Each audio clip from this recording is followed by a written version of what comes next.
Queridos estudiantes, tengan ustedes un buen día.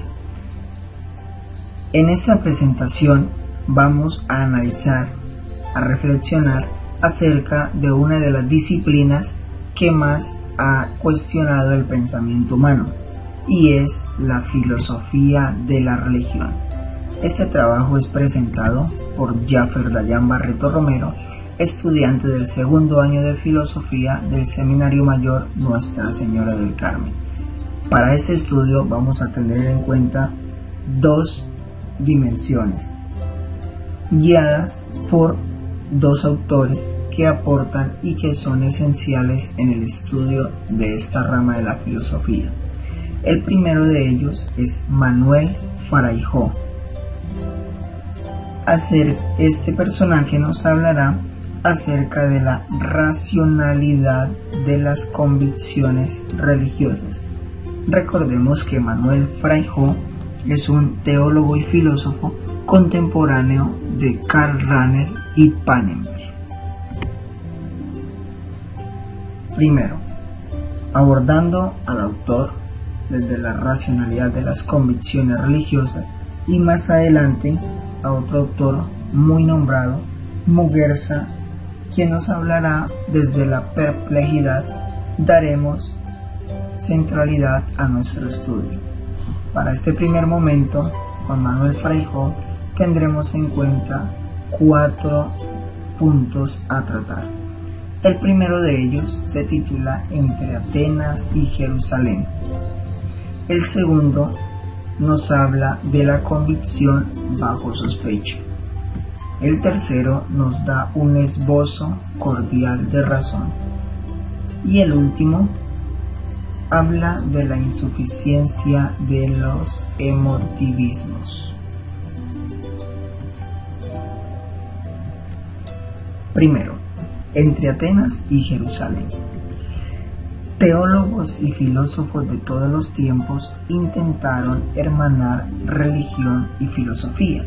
Sin embargo, a partir de la Ilustración, esta difícil unión concluyó en una nueva disciplina que hoy conocemos como filosofía de la religión.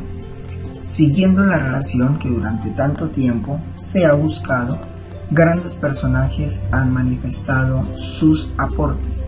Aquí en nuestra presentación encontramos a 5 de ellos.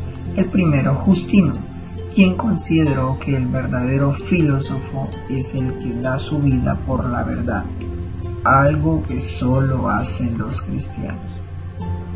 El segundo, muy conocido, especialmente en la Edad Media, Tomás de Aquino, quien dice que así como lo natural se subordina a lo sobrenatural, el saber filosófico se subordina al teológico.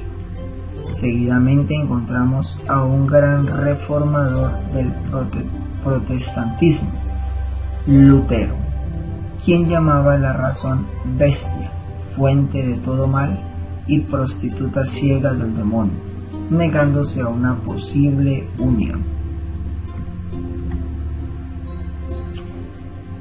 Hegel nos va a decir que la razón es la que define específicamente al hombre. Y finalmente nos encontramos con Unamuno, quien va a decir que la razón en cuanto sustantiva de la religión ha fracasado desde siempre. Finalmente podemos concluir que Atenas y Jerusalén son dos posibilidades del espíritu humano. Segundo, la convicción bajo sospecha. ¿Qué es la convicción? La convicción es una seguridad sin garantía. Por este mismo motivo, todo hombre en determinado momento ha dudado de Dios, ya que la convicción religiosa no suele transformarse en certeza. Siguiendo esta postura, el autor manifiesta que las religiones que prohíben la duda suelen desembocarse en el fundamentalismo. Frente a este tema de la sospecha encontramos a un gran personaje muy mencionado y él es Nietzsche, quien desde sus aportes filosóficos nos viene a decir que las convicciones son prisiones. El convencimiento no sabe lo que se pierde. Su horizonte se vuelve progresivamente raquítico y al mismo tiempo también nos afirma que solo el escepticismo pone al descubierto la auténtica grandeza de un hombre. Tercero, un esbozo cordial de razón. Nietzsche manifiesta una fuerte crítica a Sócrates, a los cristianos y en general a los filósofos porque situaron la racionalidad por encima del instinto. Unamuno afirma que es imposible separar racionalidad de irracionalidad, puesto que la razón se construye sobre la irracionalidad. Muguerza, recordado filósofo español, nos viene a decir que para alcanzar lo racional es necesario o son necesarias tres cosas. Primero, no renunciar a la razón. Segundo, renunciar a escribirla con mayúscula. Y tercero, renunciar al monopolio occidental de la razón. Es así como, uniendo un poco estas tres posturas de estos autores, se nos viene a decir que es necesario saber el concepto de razón que plantea el mundo de la convicción religiosa, sabiendo que sin racionalidad dicho mundo no podría subsistir. Y finalmente se nos afirma que no hay teología sin racionalidad. Esta relación debe de ser muy íntima. Y finalmente, en la insuficiencia de los emotivismos, encontramos que el hombre religioso es un convencido que aspira a convencer y no a explicar ni a demostrar. En esta misma línea encontramos a Russell, quien afirma que el hombre religioso se mueve por emociones y no por argumentos racionales. Bloch recuerda que sin esperanza no florece la razón y sin razón permanece muda la esperanza. Y finalmente se nos dice que no existe un marco de racionalidad único, pues cada religión posee su particular código de racionalidad. Es así como damos fin a nuestro primer capítulo, Racionalidad de las convicciones religiosas de Manuel Freire. Luego seguimos con nuestro segundo capítulo en esta dimensión de filosofía de la religión. Y aquí vamos a encontrarnos con Muguerza, quien nos va a hablar desde la perplejidad. ¿Qué es la perplejidad? Podría ser una de nuestras primeras preguntas y por eso se sitúa en el primer capítulo de esta segunda parte. Luego encontramos el consenso como guía de perplejos en la ética del discurso. Posteriormente vemos la comunidad como una neoaristotélica para perplejos.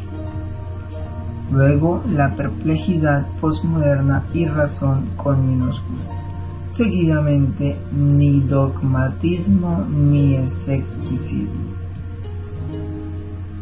En el sexto lugar encontramos el racionalismo autocrítico y finalmente el disenso con expresión de la autonomía y salida de la perplejidad.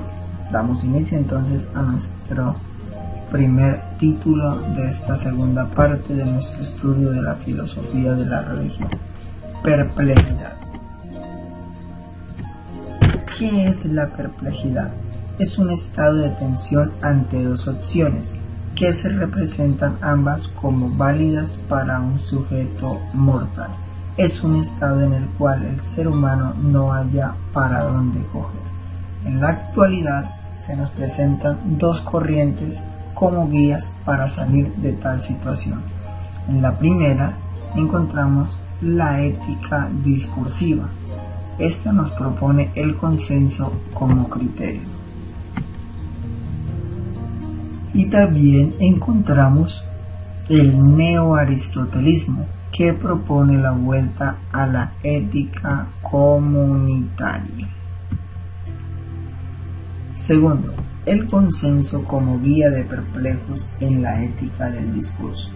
Muguerza, filósofo español, establece un paralelismo entre Maimónides y Habermas, al considerar que ambos se presentan como guías para perplejos, pues la obra de Maimónides fue escrita para los que, andando por el buen camino, se encuentran desconcertados, inciertos y confusos, es decir, en una encrucijada que plantea el abandono de la fe o la razón, una de dos, pero no se puede quedar con ambas. También encontramos que Habermas da por supuesto que las personas capaces de comprenderse mutuamente son capaces de llegar a un entendimiento y ponerse de acuerdo, mientras que los postmodernos rechazan el consenso como un valor sospechoso y se interesan por lo natural, el cuerpo humano, la fantasía, el deseo, los sentimientos, etc. Uniendo estas tres posiciones, de Maimónides, de Habermas y de los postmodernos, viene Muguerza a afirmar que la actitud de Habermas ante los postmodernos es similar a la de Maimónides ante los perplejos. La diferencia es que Maimónides habla desde la fe y la religión y Habermas lo hace en nombre de la razón y la filosofía. La comunidad como una neoaristotélica para perplejos. Esta también se nos presenta como otra de las corrientes que se erige en nuestros días como guía de perplejos. Es el neoaristotelismo.